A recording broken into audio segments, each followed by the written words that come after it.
ৰঞ্জন শৰ্মাৰ বিত্তীয় চুক্তিকাৰী আজিও জেলত তেওঁৰ আইনী প্ৰক্ৰিয়াটো আমাৰ হাতত নাই, NIA আৰু CBI হাতত আছে।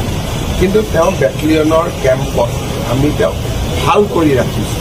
কোনো জেলত থকা কয়েদীৰ দৰে তেওঁ থকা নাই, খুব ভাল কৰি আছে। আৰু যোৱা পৰহিও NDA বহুবিলাক NDF বহুবিলাক নেতা বা কৰ্মীয়ে জামিন পাইছে।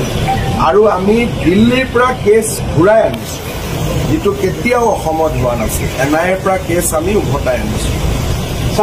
ৰঞ্জন শৰ্মাৰ বিত্তীয় চুক্তিকাৰী আজিও জেলত তেওঁৰ আইনী তেওঁৰ প্ৰক্ৰিয়াটো আমাৰ হাতত নাই, NIA আৰু CBI হাতত আছে। কিন্তু তেওঁ বেটেলিয়নৰ কেম্পত আমি তেওঁক ভাল কৰি ৰাখিছোঁ। কোনো জেলত থকা কয়েদীৰ দৰে তেওঁ থকা নাই, খুব ভাল কৰি আছে। আৰু যোৱা পৰহিও NDA বহুবিলাক NDF বহুবিলাক নেতা বা কৰ্মীয়ে জামিন পাইছে। আৰু আমি দিল্লীৰ পৰা কেছ ঘূৰাই আনিছোঁ, যিটো কেতিয়াও অসমত হোৱা নাছিল। NIAৰ পৰা কেছ আমি উভতাই আনিছোঁ।